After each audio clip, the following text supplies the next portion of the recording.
redfish come out and speak to targeting summertime redfish. A lot of you guys know, and a lot of you guys probably follow Mike on Instagram. You guys probably have Breed Like a Fish shirts. If not, you need to get one because they're the greatest fishing shirts made on the planet. I even wear them out to dinner. I don't care. It doesn't hurt my feelings because they're awesome shirts. But we asked them to come out because Kent, if you guys don't know, has his own redfish tournament. It is the Florida Pro Redfish Tournament sponsored by Power Pole and Breed Like a Fish. Kent is I say this lightly, is an expert at artificial. And if you guys know, Mike is an expert at live bait. So we asked him to come out that way because some guys like to throw artificial, some guys like to throw live bait. So without any further ado, Captain Mike Goodwine and Kent Hickman. All right.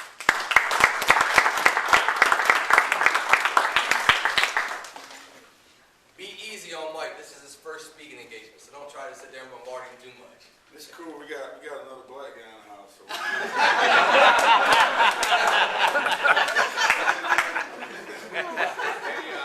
first of all, before you start, I've been coming to Southshore Anglers meetings what are you on, 7, 8 years now? 8 years. For people to do what they do and consistently do it, and year after year after year, because I've seen these things come and go. Somebody does something good for a year or two, which is great. I mean, they've been consistent. Steve dedicated basically his life to it. Tiger is his right-hand man, so I'd like to give them a hand for all the work. Trust me, it's a lot of work. Mike and I fish two different styles.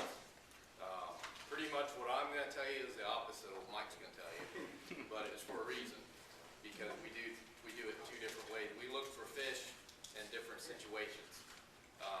And I made a little, it's terrible, but it's something I can kind of relate to. And so, summertime redfishing, we're in August, so a lot of what I'm going to talk about is like what we're going to do like the rest of the year. Mike's going to talk about what he's been doing, because we're really 6 weeks into where you start getting into kind of the fall patterns. And so a couple things I do, first of all, is you ever went fishing on a Saturday and caught a bunch of fish, like lost them, I caught a bunch of fish, and you go to the same place the next Saturday and you didn't catch them. Like what happened? I was just here Saturday, I took them. And this is how you need to treat that. Every weekend is an opposite tide. So if you caught them on that Saturday, wherever you caught them, and you go back 2 weeks from that Saturday, you're going to have a very similar tide. Whether it was low or high, it's going to be very similar. So you can always do that. So when I pre-fish for a tournament, I pre-fish the weekend 2 weeks before the tournament. That's when I pre-fish. And I go maybe the day or two before the tournament because I want the fish to be in the same area on that tide, because Mike's going to tell you too, he's a big tide guy. And I catch them before Mike gets them when a lot of times they get up under the bushes, and you can tell me a little bit about what you do when you catch some of your fish. yeah, personally, like he said, I fish the tides, and 2 hours before and an hour after. That's when I like to fish. And on high tide. Yeah. On high tide, and I usually like to target them coming in, and because my background is from bass fishing, that's what I've done before I started saltwater fishing. So I like to flip and pitch up under the bushes. And when I first started, I was doing like everybody else out there on the flat, falling, trying to catch them out of holes, and couldn't make it happen.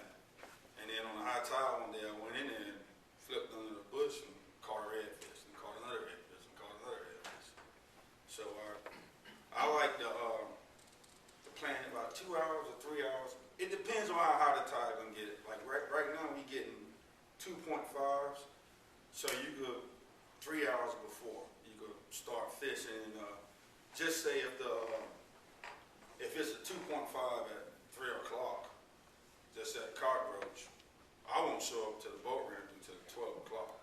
By that time, everybody done left mad because they ain't catching nothing. And then I get to park up front and they gotta walk 3 miles to the boat ramp. And then I go in and it's perfect. The water come up, catch fish. So if you don't follow tides, when people are talking like 2.5 highs and all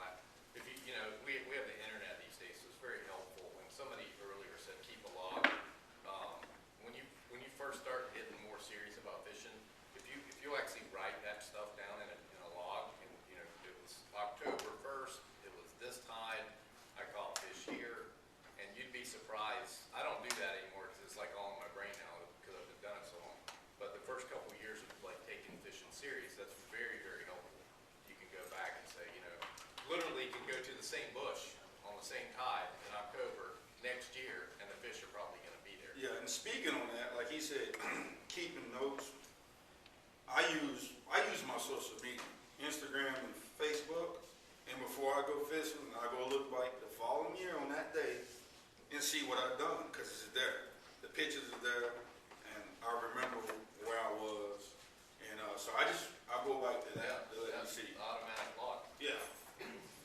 So I'm going to just go into how I would do something, and Michael, I drew this. This is like, I just drew it for this area actually, just to show you. This is Tampa Bay right out here. Anybody that's ever been in Tampa Bay, this is the same pattern you're going to find anywhere on the west coast of Florida. And I'll go into that a little bit more.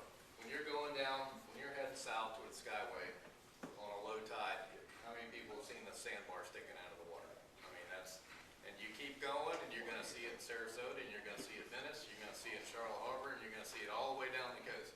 This same sandbar. Now it breaks and cuts with houses and bridges and all that stuff, but this is it. So a lot of people, I call them the other side of the sandbar people, because I don't fish on that side. This is where the people that don't catch fish are. Yes. Now you can catch trout out here, and I'll tell you some other areas you can catch it. I have a low water boat. My boat's kind of a shallow draft boat, because I'm a low water guy. That's why I was saying we're doing opposite. Mike likes the high tide, I like the low tide. So I'm going to come down here, and I look at them. I'll be in here whacking redfish, and I look at all these boats out here waiting on the tide. Yeah. And they're out here just waiting so they can get over that sandbar. And my boat, it's not like real special, but it'll float in 8-10 inches of water. So I can usually find a cut. I know a couple secret little places to get back in here. What the fish do before they get to Mike at 2 o'clock, like you just said. And most of this is more towards the fall. In the summer, it's all about beating up the bushes on high tide. It really is. It's hard to catch them. I caught a couple good ones last night on a flat, but they just like to get they like to be in the shade. The last tournament I fished in, I had to pull one out of the bushes, and we got one on a flat, and we ended up third place in that tournament. So what I do, first thing I do, I find out which way the wind is, because let's say I'm gonna fish inside here. This is 1 foot of water. I catch all my redfish in 1 to 3 foot of water. Unless it's like Mike, sometimes the shore's deep, but I don't fish a redfish 1 to 3 foot of water is all I ever catch them in. I've hardly ever caught them any deeper than that. So the first things I do, if I'm cruising in my boat this way, I find out which way the wind's going. I want the wind at my back. So if I want to fish this area and the wind's coming out of that area, or even if it's just a little bit of a breeze, I'll come all the way down here and I'll start this way. That way the wind's at my back, I'm on my trolling motor, and I'll give some weighting information too, so not everyone here has a boat, that kind of thing.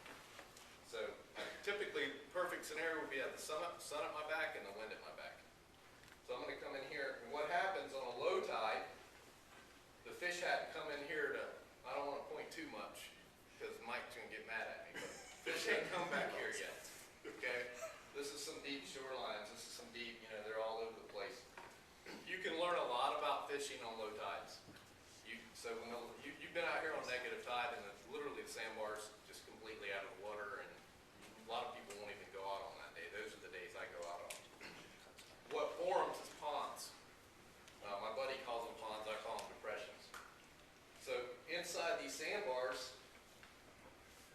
it's just, they're just all over the place. You gotta find them. So if you go out on a rolling tide, look for mullet jumping. You're looking inside the sandbar, you start seeing mullet jumping. Well, the mullet can't jump if it's dry. So that potentially there's an area for fish. What happens, they get trapped in there. So they're condensed.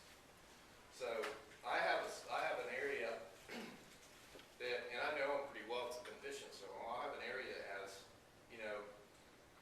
6 little depressions, and it's hard. I go in there on a low tide, so I'm grinding in there a little bit, with my trolling motor. That's when you got to get in there. And when he say low, it's low. I've been out the boat fishing. Yeah, we push. We push. Now, if you're a sandbar person, you can, if you got a bigger boat, you can just dock it here and wade this stuff. And it's all the way down. They're all the way down. I've won 2 tournaments 1 mile from here. I mean, there's quality fish all the way down. You can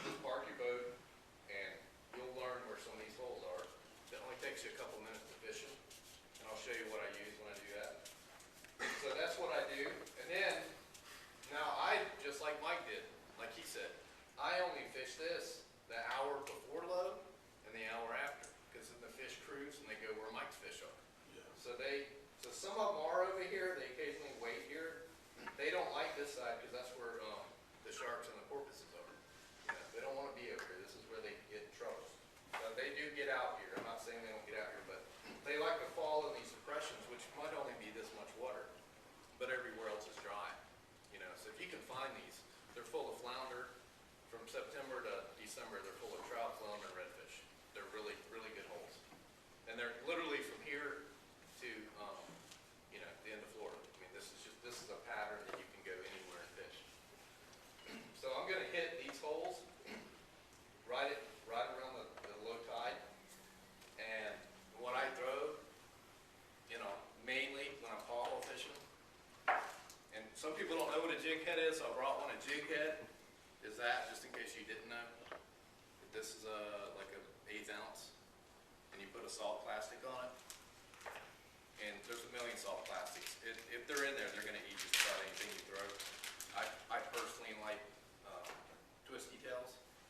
Just hook it like so. That's your bait. So there's Strike King, Slayer, everybody makes different baits, but that's what when I say jig head and salt plastic, that's what I'm talking about. Everything eats this. It's little, like they said, elephants eat peanuts. I mean, you'll catch all kind of fish eat this. Does it matter on the color? I use a dark color and I use white a lot. I use a chartreuse jig head. If you see me in a tournament from here to Alabama, I'm going to have chartreuse jig head and a white bait to start with. And if that's not working, I'll switch it and do just something dark. White or dark. I don't do a whole lot of in between. I do like contrasting colors on my jig head, like a chartreuse versus white.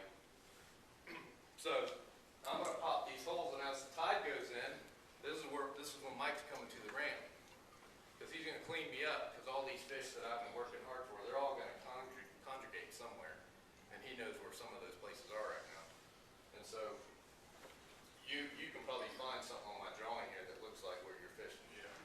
Why did you draw it? I left out a couple details. Yeah. But show me, what is it exactly? Is it a deep mangrove? Is it a deep hole? Well, the different places, not just the one place, but your different places. What do you do once the tide rushes in? These holes are no longer any good. These are, you might get a trout or something in them, but this fills up. This is 3, 4, 5 foot of water. Here comes the tide rushing in, rushing all the bait, bouncing off the back shoreline. And so they're coming through the cuts and all that, and that's where Mike comes in. Yeah, like he said, the people out here ain't gonna be catching fish. A lot of times they are too far out, but this sandbar, like he said, I consider it like a highway. I call it the highway. And they like to stay on the inside of it, and they'll run up and down this bar. They'll go in these holes. And so while I'm waiting for the tide to do its thing from early, and I have to go catch bait, and I'm sitting out there waiting, everybody be out here fishing, and I get as close as I can to this sandbar and troll down it, and like he said, I look for mullet. 9 times out of 10, the mullet is going to tell you where the redfish are or the birds. And another thing that I found is we got a bunch of schools of jikes and ladyfish and a lot of other different junk fish. So when I started fishing out here waiting, I see the big schools of jikes busting out here, and nobody wouldn't fish out them because they think, oh, it's junk fish. And so one day I was bored and was like, I'm just gonna go catch some while I'm waiting. And we sitting there, the jikes came through, and you could look in the water and see them coming by. And then all of a sudden, the water turned red. There's nothing but redfish behind me. And we tore the redfish up. So I started doing that. When I see schools of jikes, I'm like, I'm going to fish those jikes. And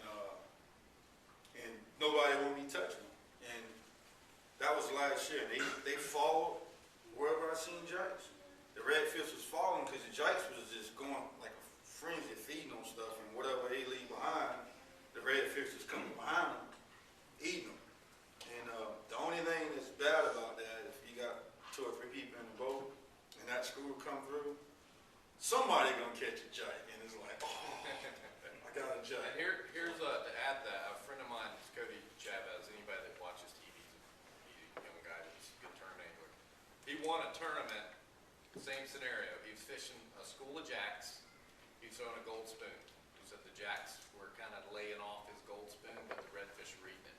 So that's a good pattern. You see a bunch of jacks, you keep catching them on, like they'll annihilate the jig and all that. They'll hit these, but they don't love them. But redfish love the gold spoon. It's been around forever. And I'm going to go over a couple scenarios when you want to use that. But that's exactly right. My friend won a big tournament in Charlotte Harbor, and he had to wade through a couple jacks, but he caught redfish underneath them, and he said the only way he could do it was to throw a spoon. And anything this guy says I listen to, because he's won a lot of money, and that's where I got a lot of my information from, all my friends that do the same thing I do. So, And then, like I said, the key thing too while you're out here, fish really ain't biting, but you just gotta watch the water, and it's crazy because I get up on the highest point of the boat and I bird dog the water, and I see stuff that other people can't see. Like I've seen boats out there, and it'll be a school of reds 15 feet from their boat, and they didn't even know. And it's just a little certain movement you can watch and see in the water. And the mistake that a lot of people make, they write it off as mud or some kind of junk fish, and they're like, I ain't going after it. So if you see any kind of movement on top of the water, fish it. I mean, because you're out there not catching it anyway. So go fish it and you'll see. You'll be surprised on what you can find. But so then when the tides start coming up, the waters get high enough for we could go in. I usually like to fish according to not the wind, but more of the sun. I like to fish anywhere that's got shade. And so if the sun is on this side, on the head, everywhere on the back side here. And usually if you find one area that's holding fish, it's all about the pattern. If you find one fish that's holding the area, say if you find them on this point right here, you can find a point just like that anywhere back there, and catch fish. You just drive around till you see something that looks like that, and you will catch fish. For some reason, they pattern like that. You know, you'll get a long line right here, and you won't catch nothing, and they'll be on all the points. And so that's another thing I look for. redfish, like I drew that this is like an island, and I drew this straight for a reason. I rarely catch a fish on a straight shoreline. Yes, I don't. I'm not saying they're not there, but I've fished them like for 10 years and I haven't caught one. So I just don't do that. they don't like that. I'm not saying they're not there. I've never caught one, so I don't fish a straight shoreline. But when it stops and it coves out like that, redfish like to be cozy. They're cozy fish. They like to come in here. Let's say the tide's coming in, it's kind of swirling in here. The tide, maybe it's ripping through here, but it's kind of like an eddy. They love stuff like that. These coves like this, redfish love coves. You won't typically find them in the passes necessarily. You can get them with bait sometimes. They're hard to get on artificial. What they do is, as the water comes in, you'll see mullet like out here. And I'll throw a gold spoon in an area like this, like where the water's coming in. Maybe it's only 1 to 2 foot as the tide's coming in. So that's when I do like a search bait, like a Seville, which is this. These are $15, so you may not want to use these, but this is a floater. You switch it and it goes under the water like that. This works about the same way, and these are cheap. But these two are search baits, so I might just sling these and blind cast an area to fish that. And then, so learning the tides is like learning. It's just everything's about the tide. I used to not be such a tide person as I am now, but it's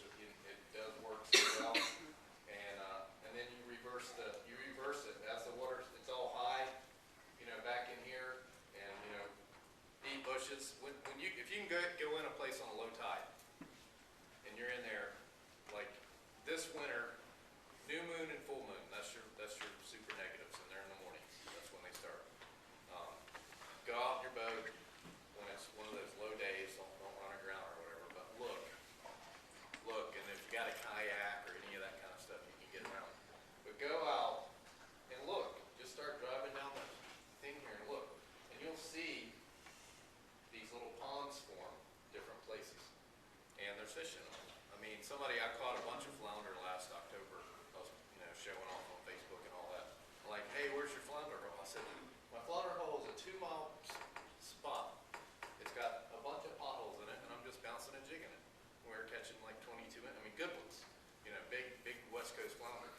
And more than we were throwing them back, we were catching too many. We were catching 4 or 5, and I don't keep a lot of fish. Same pattern. We'd catch a few redfish in there, and snook too, and trout and everything else. Great pattern if you got a skinny water boat or a kayak. Again, you can get out and wade these. Pull your boat here, pop, pop, pop, pop. It's only this deep. You need waders. You're not going to get boys wet or anything. So do that. Move the boat down. Get out. So you don't have to have like technical skills like I have. Kayakers, they're my worst enemy because they got me all figured out. They're always in my spots. They're the only people that get back in there. Just take your boat. Some of these you can get from the roads. Like if I was a wade guy and I didn't have a boat or a kayak, Fort DeSoto is a great area to go fish because there's a lot of access to water there that you can wade and get to some really good fishing. So, And speaking on Fort DeSoto, probably about 2 months ago, we was fishing Fort DeSoto, and it was the people on the shoreline was catching more redfish than the people on the boats. We all huddled our boats right in front of those people just to catch redfish. And they was just on the shoreline doubled up and everything. And the reds they was hugging that shoreline, the trough through there. And so the next day I left my boat home and we went to the shoreline and tore the reds up. Yeah, Didn't have to worry about gas and cleaning the boat and so. but this pattern is something you literally can see. I fished and Tiger fished it too. The IFA in front of Board is a big redfish series. There's 103 boats, and I wasn't sure I was going to fish in it.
gets about that deep on these negative tides, and those are the ones that always have the better fish.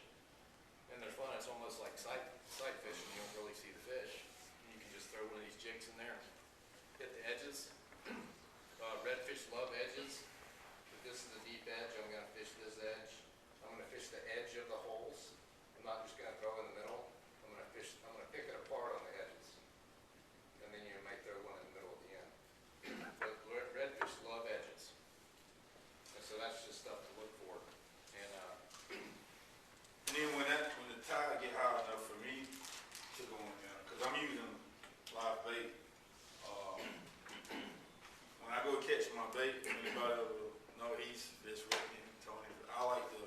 I'm one of them guys where you gotta take the net out my hand and say, let's go fishing. Because I'm gonna black it out on top of black it out. So it's just a bunch of bait. And the reason I do it is because when I get in here, I just go to these potholes or into these points and I use the bait that I have to find the redfish. I just start chumming. And I find like this hole here, I throw a bunch of greenies in there and then just wait. I don't even fish. And I just look. And if I see any kind of movement in the water, I'm like, yeah, they're here. Then I throw out and start catching them. And, how long do you wait, like if you chum something up? How long do you sit there? I stay, because I like to move. So I give it a good 10 minutes. Well, 10 minutes, you'll know if they're there or not. If you don't hear nothing pop, no snub, no nothing, you might as well just move. And then I just move around and keep chumming until I find it, or I run out of bait and have to go get some more chum. So, and then I've done that plenty of times. And so that's the way I approach them. And like he said, when the tide come in, I call them, trying to think if I should say this or not. Go ahead, Mike. I look for any kind of like indention, like this right here, before I move in. And like he said, that water will come in, and it's just the opposite. You would think, just say if this is a deep hole, you would think on low tide the fish would go in there. But if you go on these holes against the mangroves on low tide, it won't be no fish there. But when that water started coming in, it pushed those reds, and they'll get in there. And they'll sit, like he said, and normally they'll do like a figure eight. I've seen them do figure eights, and they just keep going around and around and around. And having a lot of bait is the key. I went fishing with a guy, and he took me to one of his spots. He said he catch 2 or 3 redfish from there. So I was like, all right, I'm gonna show you something if he said it. And we went, and the fish came through. And we caught a couple fish. And I grabbed the net and started throwing bait. He was looking at me like, "What are you doing?" And I said, "I'm keeping the fish here. And if a school of reds come through, and you just catch a couple of fish and take a picture and don't keep bait out there, they gonna keep moving because they looking for bait. So usually I have somebody whoever ain't hooked up. I was like, man, grab some chum and start chumming. And once he started chumming, I've even put my pole with a fish on, hooked up, put the fish in the rod holder, and start throwing chummers out. And if we sat there and wore the fish out for a good 30, 40 minutes, and if we didn't do that, we'd catch 1 or 2 and keep moving to where they going to settle in. So that's get a lot of bait, and we call it chumheavy.com. That's what we say. All right, time to chumheavy.com. Right. And then somebody else started we were talking the other day, you made a good point. You had trouble catching bait, and you switched to pinfish. Yes. And, well, we had a bunch of rain, obviously, the last 2 weeks, so that messes up the white bait occasionally. Yeah, and I got out there and couldn't catch nothing but pinfish. And I was like, oh, okay, I'm going fishing. It's my day off. Couldn't get the white bait. And we annihilated the redfish with pinfish. I mean, it was eating it like candy. So the next day I went out there and everybody everybody, all my buddies out there chumming, trying to catch bait. And I went and blacked out my live wells with pinfish. And I wrote by them. Now, how do you do that versus whitebait? How do you net pinfish? Same way you do whitebait. In the same Yeah, spot? same area. Yeah. So I blacked out the live wells with pinfish and was riding by and kind of tried to rub it in. I'm like, yeah, man, I got my live wells blacked out. They thinking I got whitebait. Right. I was like, they right over there. So we went, and while they were still catching fish, we had put at least 15, 20 fish in the boat. I could see those guys out there still throwing. And the reason is you gotta match the hatch. If it ain't no whitebait out there and it's full of pinfish, that's what those redfish are eating. They're eating pinfish. So you fish with pinfish. And I fish the East Coast sometimes, and I'll go over there and we usually use cut mullet over there. I take cut mullet, and you can see the blue crabs getting pulled through the river when we fish it. And I know right then I ain't catching a fish on the cut mullet because the blue crabs are everywhere. That's what the redfish are eating. And so I'll get my net, catch a couple on. You guys should dip them up, put them on, catch a redfish. So the reason I'm saying all this, you gotta match the hatch with live bait. That's just it, you know. Or I see people go out there and not even fish because they can't catch whitebait. I'm like, man, you just. And I won't tell them. I'm telling them. I mean, you gotta match that. So that's just it. And that's the same deal. The reason I like the fall, winter, and spring is my favorite time of year to fish. The bait goes away, so my artificials do a lot better. I don't like to fish artificials in the summer as much. I mean, I do catch them, just the numbers are down, and so I chase tarpon and stuff in the summer. But so the bait goes away, so you get in there and they start eating crabs and shrimp and things like that, and that's these kind of things right here. That's what they start looking for. So you have a lot more success. So I actually in the summer, because it's bait time, I use the seals or spoons because that's kind of pinfishy, bait fishy stuff. And then I'll use the stuff. You can hardly get these out of my hand or something like this in the spring, winter, and fall. This is what I'm going to use 90% of the time. So that's really, that's kind of things to look for. I like to fish, me, because I'm on the trolling motor the whole time. I cover a lot of ground. Mike might go to 6 or 8 spots and chum them up and see what's there. And I'm going to fish. I'm literally going to do something like this with my boat. I know where all the depressions are, or that's what I'm looking for. And I'm going to hit all these points, and I'm going to cover a lot of ground. I make a lot of casts. I mean, we throw it hundreds of times. And so that's what we do. Where he comes in there and makes it much easier and wears them out. And I'm working for 6 or 8 fish here, and he's over here in one spot catching 30. But that's the difference between artificial and, especially in the summer. Summertime is just, it's much easier to catch fish with all the bait. They don't want to eat this stuff when there's white bait and fish everywhere. We caught 2 30-inchers last night on these right here.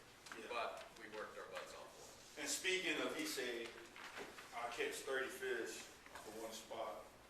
And a lot of people don't believe it. If somebody told me, hey, I caught 60 fish off one spot, I'd be like, whatever. Until you go with me, and then you can see. Tony, he's seen it. You can just weigh them out. And the reason why I think a lot of anglers don't catch a lot of fish off one spot, the average angler, he'll be fishing alone, and he'll catch a fish from right here, and he's like, oh, I caught a fish, take a picture or whatever, keep it. And then he move on and keep going and go to another spot. But if it's one redfish there, it's 20 of them. Especially in the summer. That's just, His pattern is packs, and what we saw last night, the reason my eyes messed up is I drove back in the dark. We found a giant school at 8:45. It's about time it's almost dead darkness, and so we couldn't leave. We caught 2 really nice ones on, similar. We had to hook it weedless. There's so much grass down there. And then I had a bug hit me in the face, in the dark, and so my eyes were all knocked out today. But they rose up. There was this much water, and they rose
speaking on that, when you get finished fishing, I see a lot of people do this too.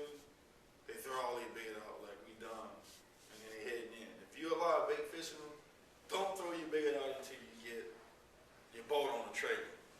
Then throw it out. Because even then you might see a school of reds come out the boat ramp, you ain't got no bait. Well anyway, that's I learned that the hard way. Was driving, didn't have no bait, and the biggest school of redfish came by, and I had to try to do what he do, throw out a fish, and I couldn't. So and the one thing that's kind of neat about the difference in the two ways of fish, a lot of the fish that Mike is catching, I'm catching different fish. I'm catching fish that live differently than his fish. They're onesie-twosies that are mixed in here. He's got like schooling fish, and you know, it's for example, it would be hard to throw bait in a 2-foot grassy depression.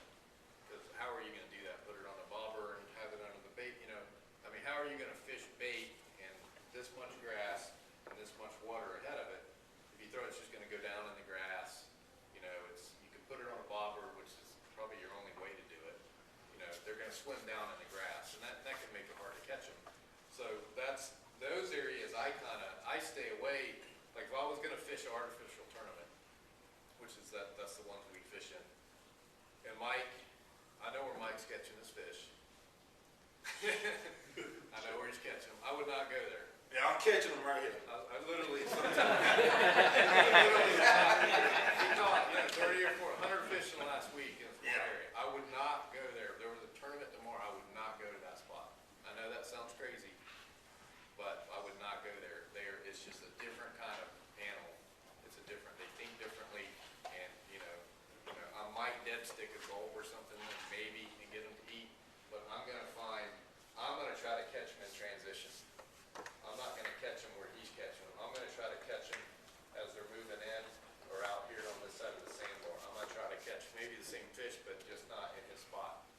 And we have captains that show up in our tournaments all the time. Well-known captains, TV guys, and zero all the time. You know, like, dude, aren't you on TV and stuff? Because all he does is bait. And so he comes to this tournament, and it's much harder than you think, because he goes right to a spot where he just tore up 50 redfish yesterday with bait, and he tries to catch them on our fish, and you can't do that. It's I've done that in one of his tournaments. yeah, it's literally, you got to think totally different. So he likes to ask me to go baiting sometimes, and I tell him I won't go, because I know it's going to screw my head up. He's going to make it way too easy, and I'm going to be ruined from what I like to do. You know, I'm just going to be like, oh, and I see it all the time. So it's really two different mentalities, and you know, it's just you just time on water. But if I had to give you one piece of advice, when the tides start getting low, is run down these. Doesn't matter if it's Tampa Bay or DeSoto, wherever. Find that outer sandbar that runs out here, and just look inside here, all the way down wherever you fish, and look for mullet. And they're on the low part of the tide. By the time you can get a big boat in there, they're not going to be there anymore. So you got to be real selective on the fishing. But you also learn, like the places that Mike's fishing, you get in here and it's pretty skinny. You start finding, say, you know, it's really low in here, but there's 3 foot under this mangrove, and it's low tide. And that's what Mike looks for. And that's what I look for too, because I have to, and sometimes in tournaments, I have to come back here and beat up the bushes. And I look for the deep mangrove shores, because a lot of them will be 1 foot, 1 foot, 1 foot, 1 foot, and all of a sudden, this is a little 3-foot section that's 20 feet long, and there's going to be fish there. So look, that's the other thing the low tide teaches you, is where the deep mangrove shorelines are, and you know, some of these depressions. So it just helps you learn a lot more fishing spots. And the best advice I could give, I kind of came up with this trial and error, just trying it. Those redfish, when they get in those bushes, and the reason I could share this information, because you gotta know how to cast. That's just it. And I'm still learning.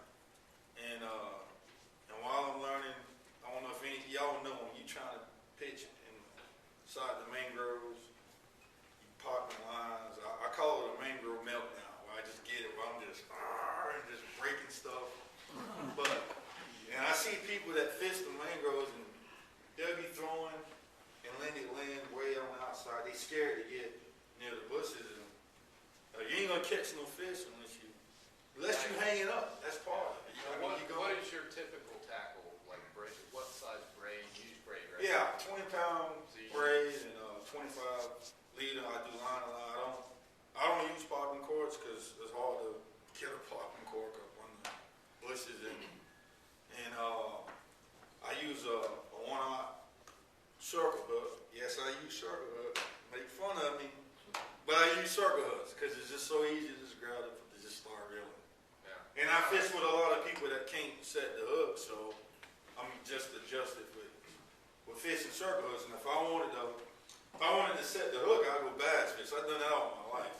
So that's why I don't use J hooks. And people get on my boat and we go back and forth, but hey, I'm there to catch fish. I ain't there to try to This is like the difference, a tournament, an artificial tournament guy, we use 10-pound braid and 20-pound fluorocarbon because our deal is making long casts. So we use a little bit lighter line, and most of the time, if you got good knots and the right stuff, you can pull in a house with that and use your drag right. So I would use the same thing, like if I was live baiting, I mean, if you're in a 40-inch snook or something comes along, you want to be able to bring, Yeah. I want to win that one. I'm not going to win that one. You don't know how many times in a redfish tournament I've had my heart broke by a 40-inch snook. Because we catch everything. We're making all these casts. We're catching everything out there. And as soon as we see that thing, we know we're in trouble. And I got one hen that was 33 inches because I caught him, happened to catch him in the corner with the jig. And I was able to get him in. But because we want to cast, if you think about casting, sometimes like we said, I come in here, I might blind cast this whole area, which means I'm 12 o'clock, 1 o'clock, 2 o'clock. And if I'm throwing 60 yards and you're throwing 40 yards and I throw 100 times, I just went 2,000, real quick math, 2,000 more yards of water I just covered because I could throw further. So I use like a 7.6 rod, 7.4, 7.6 rod, pretty light, 3,000 rod reels, 10-pound braid, 20-pound fluorocarbon. That's very, very standard in the redfish tournament world. That's almost what everybody uses because we have to cast further, and sometimes skinny water fish are spooky. They can feel you more, they can hear you more, so longer cast, and that's the first thing somebody will go, hey, will you take me fishing? And I'll be like, well, the first thing we're going to do is we're going to work on your casting for 30 minutes. But you need to be able to cast 50 or 60 yards. They'll do the one hand off thing or something like that, and I got, I'm like, like a bullet, I shoot it out there, and that's the first thing you got to learn with that. He's more precise. You don't have to throw as far, but it's more precision. Mm-hmm. So still casting is very important on both sides. But so 7-foot rods I use them, but I like about that 7.6. I can get that 1/8 ounce or 1/4 ounce jig, that extra 10 or 15 feet. That makes a big difference sometimes. But I use a 7.3 around 7 foot, and like I was saying,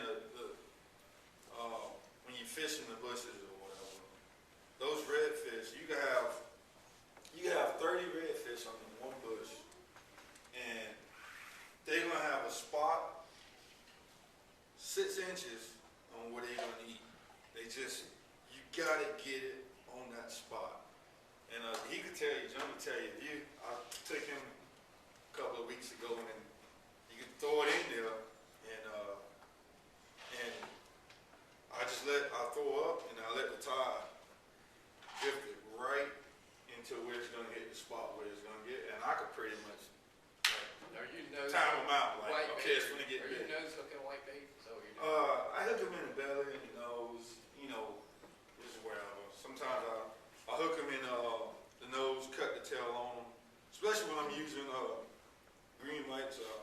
I cut the tail on him and sling him in there so they won't run out. Because if it's redfish and then you throw it out, she's gonna get out. So I cut the tail off so she can't get out of there, and that's how I usually get mine. But speaking of when I was saying about up under the mangroves, you might have one spot, they might be on this leg. You can go to that leg, over here, over there, and you ain't gonna get bit. So, and when you fishing, you gotta recognize that. When you throw it in, you catch a redfish, you gotta kind of notice, like, okay, where did I get bit at? And throw back over there and see if you get bit there again. Don't break off and go throwing somewhere else. He could tell you 90, I would say 80% of fishing to me is pattern. Once you figure out the pattern, you pretty much got it, you know. Then the rest is luck, you know.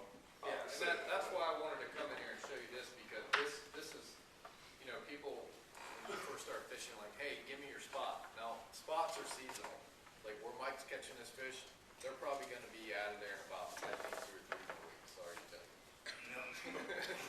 But then they're going to just move and he's going to find him again because he's on the water a lot. But Yeah. it's like we have 4 seasons, and the fish are going to be somewhere different in all 4 seasons for the most part. I mean, they kind of spread out, but you know, it's like this time of year they're in the trees.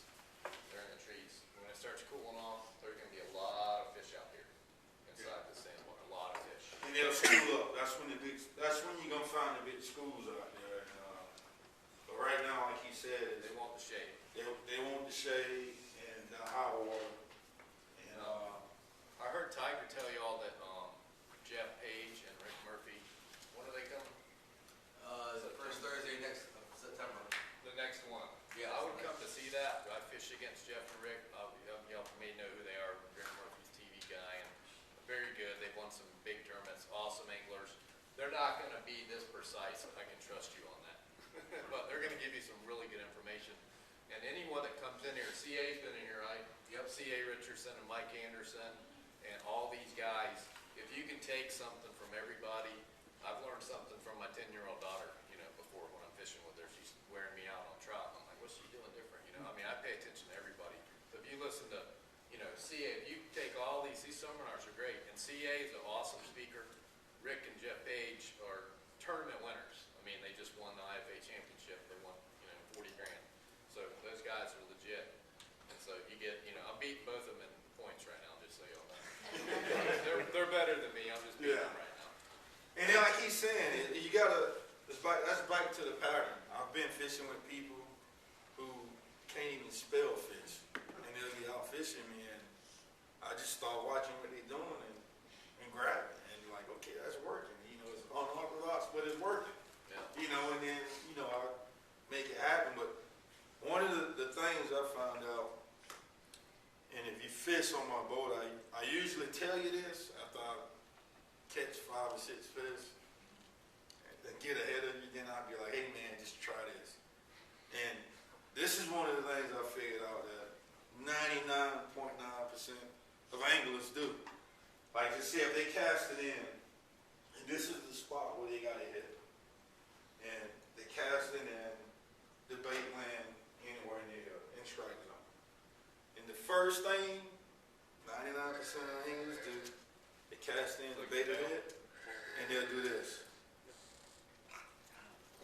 Just that little bit right there, you don't pull that bait that far from the spot. You're sitting there. You know, so when I throw in, and you know, it looks crazy when I do it, I sling in and I just pull a line. That's a great tip, guys. That's a great tip. I mean, that's awesome. All my friends are gonna kill me for saying it, but Because you know, I pull a line and just let it, instead of getting it, and I leave slike in the water. I mean, slike in the line, because when that red get on there, you're gonna know. I mean, it's gonna straighten the line. So, but when if you throw in there and it hit the water, you do this. You don't pull it out of where it needs to be. You know, if you got it under the bush, when you do that, it's odd. It's from under there. So yeah, like one rotation on a reel is about 2 feet. It's about 2 feet. You know, so yeah. I throw in there and I just feed the line. I started doing that because I was using some. I had a hard time finding some big shrimp, and they only had the little tiny. I don't know what to do with that. So I was throwing them in there, and I kept doing this, and I kept seeing by the time I checked it, it was out of the zone. So I just started chunking them in there and feeding the line, and it started working. So then I went and tried it out with the next person that fished with me. Next person said, I'm gonna keep doing this to see if I get 3 or 4 fish before they even get one. And it usually always work. And he could be my witness. Did you know that before you fished with me? Nope. And I told him to do it, and it worked. You know, you just He was 5 up on me within the first 15 minutes. Yeah. And I was like, dude, I'm gonna tell you what you're doing wrong. You're doing this, and you're pulling it from the redfish. So, and when you feed it line, also if that tide is ripping, if you throw it right here, and say if you pull it out, it's gonna go there and it's just gonna drift on the outside. And they ain't gonna touch it out there because the redfish, especially this time of year, they lazy. They just want to sit in that shade and get a free meal. So if you throw it right here, you feed it line, and the tide is moving in or out, whichever way. Just say if this is the bush, you know, it's just I would throw here, and then I would let it just drift under. And the only way it's going to drift under if it's got line to go under there. And then usually once you get in there, it's a certain spot, they'll hit it, then it's up to you to get them out. So. But are you cutting the tails off when you do that? No, it depends. It depends on how aggressive they've been. Usually I cut the tail off. You know, you can throw cut bait, you can throw shrimp, anything in that method. If you got some big healthy white bait, you're gonna be casting a lot, you know. And when sometimes the hole be so small. If it's a big area, like a big spot to get it in, I won't cut the tails because I can get it in there every time. But if it's just a little hole like this big, and I cut the tail because I know if I get it in there, it's almost luck. You buy it or cut 'em? I don't buy it. No. I usually rip them with my finger. But he showed me one of these spots. He told me where it's at, and I was in there. I was lost in a tournament recently, and I went and looked, and the place he was telling me to throw was like this big, right here. Yeah. Now, we got lucky. We went and beat one out of the trees that day, and then I went in one of my spots where the tide was in, and my partner stuck a good one, and we got, a check in the tournament, but I didn't catch a fish until 1 o'clock, until the tide started coming in and using these other techniques, and that's what some of the newer tournament guys struggle with, like in that tournament I was telling you about. They're all in there, 74 teams fishing this area, and there's not going to be any water there, and the 20 teams that got checks that day knew that, and the other guys didn't, and so everything they pre-fished, some guys were down there for 2 weeks, because we win a boat in these tournaments, like a 30-grand boat, so they'll spend 2 weeks pre-fishing for these big tournaments, and some of them are new to it or whatever, and that's the stuff you learn when you do this for years. You start to learn patterns. It's you might come out here. Mike is very good at adapting. He filmed that one TV show and was struggling. Yeah. He was even calling me on the phone. I said, dude, I'm on like 20-inch redfish. I don't know what to tell you. But they adapted and they went and he whacked some good fish later in the day, And that's the stuff you got to learn. There's no fish here. You start to learn what changes. The wind's different or whatever, and it's just about getting out and fishing more, and you kind of learn a lot of stuff. But these seminars are great. Jeff and Rick are phenomenal fishermen. They know how to get it done, and especially they're just both really good. And doing that, like I did that show for the sportsman, and Ken was catching reds and these right here. The day he was filming, I was in these popping these holes catching fish. And he called me, and I went down there. He had fish, and we didn't have fish, and they didn't want to have nothing to do with the bait, with live bait. He had a pattern. Our pattern didn't work, so I left that area and to go find some fish that was still out on the outside over at Wheaton Island. And as soon as we rolled up, and I got up on the cooler, was driving in, and it was almost like the same thing he was doing with the sand holes. We found him over there. It was a little deeper water, and a redfish came up, and we dropped the power pole, and we caught fish after fish after fish. Well, George did. He caught. I missed like 20 fish that day. Somebody had a curse on me, so then I finally started catching them. Like the sandy pothole, that's what they was in. But over there, over there on the South Shore, they wouldn't touch it. So you gotta adapt. You just gotta. So the fall, and I'm almost done here. This all is kind of when it starts getting real cold, like we almost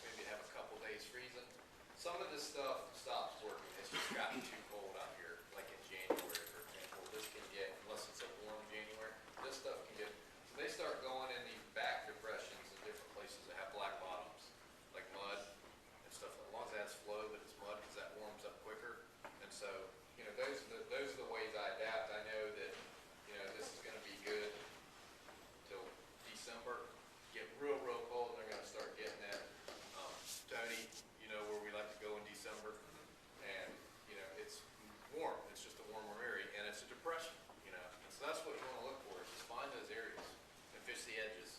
That's what we do. Yep. And know the pattern. Like if any of y'all see my Instagram and Facebook, like today, I went this morning and we tore the redfish up the day before that. And it ain't that I'm going finding new fish in different spots. Like I almost got them on a watch. Like I could, on a time. We went the other day and set up and was just sitting there waiting. I was like, yeah, they coming. Those fish are gonna come through here. And I got in the path on where they was gonna come. And every day, it was an hour later.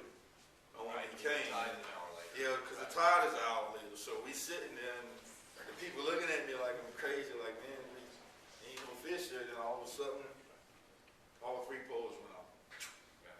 You know, and they They'll be came there, and worked. this time next year, we'll probably be in that exact same place on that exact same tide. Yeah. I mean, you know, unless we have some crazy freeze or something that moves them around. So, you know, that's why that we were talking about doing a log or using your social media. There's just places I fish that I've been fishing the same spot year after year on that time of the year and that tide and all that stuff, and they're always there. If you guys have any questions, that's kind of all I got for y'all. I don't know what Mike has. Fiddler crabs. Like the last redfish I had was so stuffed with fiddler crabs. Did you ever fish those? Yeah. Speaking of matching the hatch, I caught a red and my neighbor wanted it, cut it up. It was full of fiddler crabs. So I got to the boat ramp and I caught some. I'm like, yeah, that's what I'm using today. But it was just when I'm the type that if it ain't broke, don't fix it. I threw the fiddler crab in there and I switched up real quick and went back to what I know how to do. I'm pretty sure they'll eat it, but I've never caught one on it. I've never caught one either. Yeah, I know they eat them though. But that's what this fish had. It was so stuffed with fiddler crab. Yeah. You know how you catch fiddler crabs? When you go to the boat ramp there at Cockroach, you can see them all on the beach. Take a hula hoop out there with you. And when you see them sitting there just hanging around before they get to the hole, throw the hula hoop over them, and they can't get back to their hole. And you just sit there and take your net and just scoop them up. I swear to God, it works. Make sure you ain't got somebody filming you, because they gonna come and look at them with a hula hoop. Anybody else have any questions? Mike, in the wintertime, is that when you go to Stinky Fingers? Yeah. In the wintertime, I use sticky finger baits, and I like the powder tail.